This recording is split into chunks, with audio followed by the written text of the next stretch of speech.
क्या बात है जी, आप ऐसे उदास क्यों बैठे हैं? अरे कुछ समझ नहीं आता सरला कि आखिर हमारे गांव को ये किसकी नजर लग गई है। 5 वर्ष हो गए हैं वर्षा हुए, खेत की जमीन बंजर पड़ी हुई है। आप उदास क्यों होते हैं? वर्षा न होने की वजह से तो पूरा यमुनागढ़ राज्य पीड़ित है। जब तक राजा पुष्कर जैसा क्रूर शासक यमुनागढ़ राज्य में राज करेगा, मुझे लगता है तब तक सारी प्रजा का इतना ही बुरा हाल होगा। कुछ ही दिनों में बचा कुचा हमारा अनाज भी समाप्त हो जाएगा। समझ नहीं आता उसके बाद हमारे परिवार का क्या होगा। हमारा परिवार भी औरों के परिवार की तरह भूखे मरने की नौबत पर आ जाएगा। तभी वहाँ पर अंकुश के पड़ोसी धीरू काका आ पहुँचे और रोते हुए बोले, अंकुश बेटा जल्दी करो, तुम्हारी काकी की तबीयत बिल्कुल ठीक नहीं है। चलो जल्दी से, पता नहीं क्या हो गया है। अरे वो कुछ बोल नहीं रही है। क्या बताएं क्या हो गया तुम्हारी काकी को। तो क्या हुआ काका, आप इतने परेशान क्यों हैं और आपकी आंखों में ये आंसू क्यों है? सवाल बाद में कर लेना बेटा, जल्दी चलो देखो क्या हो गया। अंकुश धीरू काका के साथ तुरंत उनके घर पर चला गया। अंकुश ने देखा कि चारपाई पर धीरू काका की बूढ़ी पत्नी लेटी हुई थी। अंकुश ने जैसे ही काकी की कलाई पकड़ी, वो उदास होकर धीरू काका की ओर देखकर बोला, धीरू काका, काकी के अंतिम संस्कार की तैयारी कीजिए। काकी अब इस संसार में नहीं रही।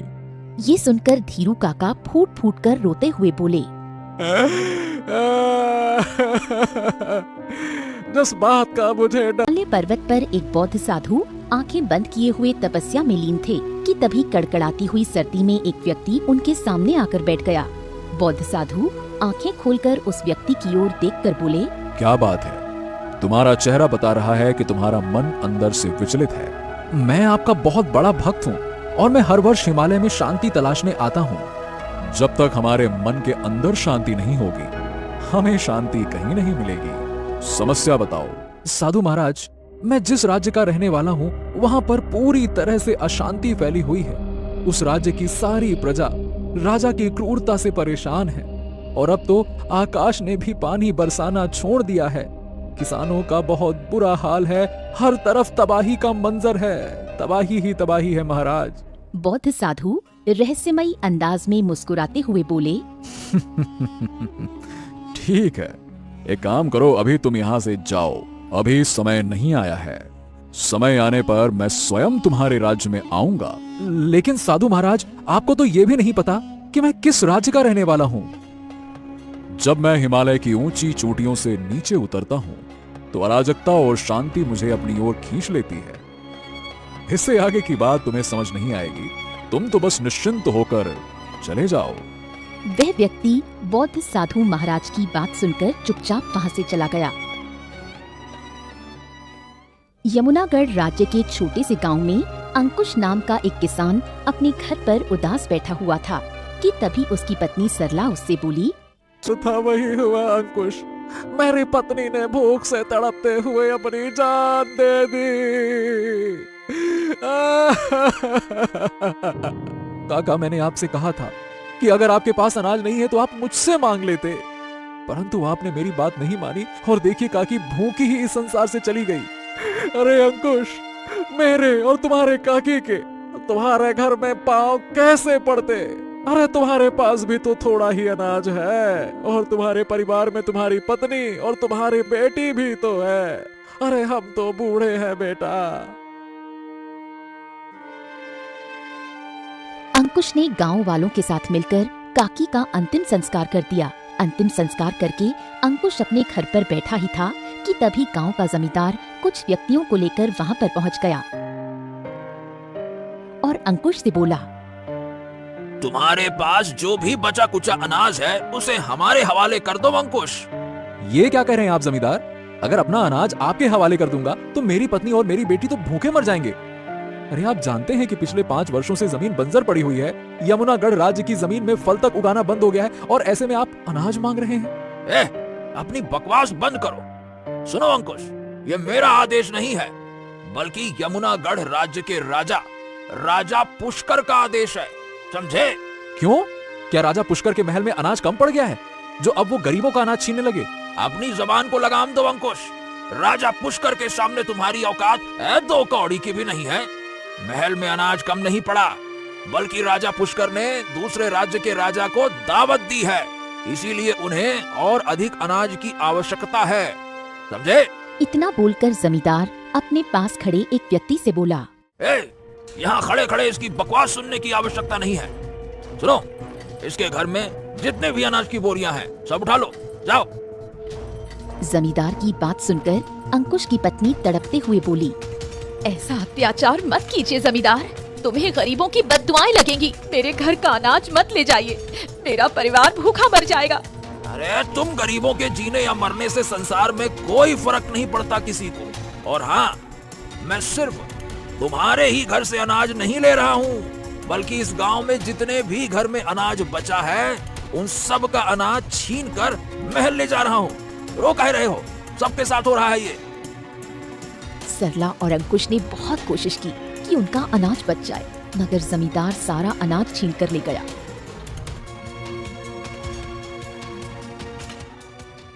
सरला रोते हुए अपने पति से बोली, पता नहीं भगवान हमारी मदद क्यों नहीं करते। चिंता मत करो सरला, भगवान से उम्मीद मत हारो, वो किसी न किसी को मदद के लिए जरूर भेजेंगे। अंकुश ने ये शब्द बोले ही थे कि तभी हिमालय की चोटी पर बैठे हुए बौद्ध साधु ने अचानक अपनी आंखें खोल दी और रहस्यमयी अंदाज में मुस्कुराते हुए अपने आप से बोले, समय आ चुका है, अब मुझे जाना ही पड़ेगा। अराजकता और शांति मुझे बुला रही है। अचानक रंग बिरंगी किरणों के साथ उनके हाथ में एक रंगीन छोटी सी पोटली आ गई, जिसमें कुछ जादुई बीज थे। साधु पोटली लेकर हिमालय के पर्वत से नीचे उतर आए। कुछ ही देर में वो एक जंगल में खड़े थे। उनकी नजर एक व्यक्ति पर पड़ी।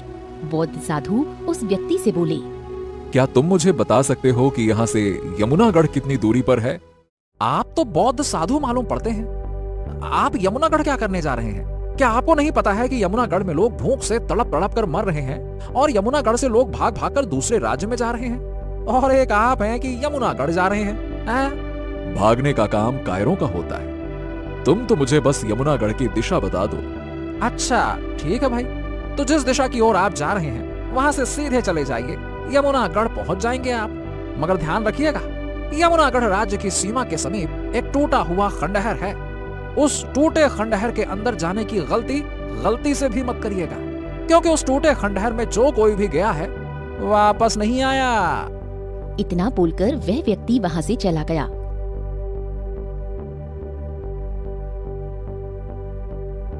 बौद्ध साधु सीधी उस दिशा की ओर चलने लगे। तभी उनकी नजर एक बहुत पुराने टूटे खंडहर पर पड़ी। लगता है ये वही टूटा हुआ खंडहर है जिसके बारे में उस व्यक्ति ने मुझे चेतावनी दी थी। ठीक है, मुझे इसके अंदर जाकर देखना चाहिए कि आखिर इसमें ऐसा क्या है जो सैकड़ों निर्दोष लोगों का जीवन निगल गया है। ये वो साधु सीधे उस टूटे खंडहर की ओर चले गए। टूटे हुए खंडहर के चारों ओर घनी झाड़ियां थीं। तभी उनके कानों में एक भारी आवाज टकराई। यहाँ से चले जाओ। बौद्ध साधु बगैर डरे शांति से बोले, तुम जो कोई भी हो मेरे सामने आ जाओ। यूं डर कर मुझे चले जाने को क्यों बोल रहे हो? तभी रंग बिरंगी किरणों के साथ एक अजीब सा दिखने वाला सर्प मानव उनके सामने खड़ा हो गया, जिसके नीचे का हिस्सा सर्प का था और ऊपर का हिस्सा इंसान का। सर्प मानव बौद्ध साधु की ओर देखकर गुस्से से बोला, लोग मुझसे डरते हैं और तुम मुझे डरपोक बता रहे हो। छुप कर धमकी देना कायरों का काम होता है। तुम्हारे हाथ में क्या है? पहले मुझे ये बताओ कि तुम निर्दोष मनुष्यों को क्यों मारते हो? तुमने इस इलाके में अपना डर क्यों फैला रखा है? जिन लोगों को मैं मारता हूँ वो मरने के ही काबिल होते हैं। मैं तुम्हारी बात का मतलब नहीं समझा। कोई तो रहस्य है जो तुम मुझसे छुपा रहे हो, साफ साफ बताओ। हाँ, तुमने सही कहा, लेकिन उस रहस्य को तुम्हें बताने से कोई फायदा नहीं, क्योंकि इंसान बड़ा धोखेबाज होता है।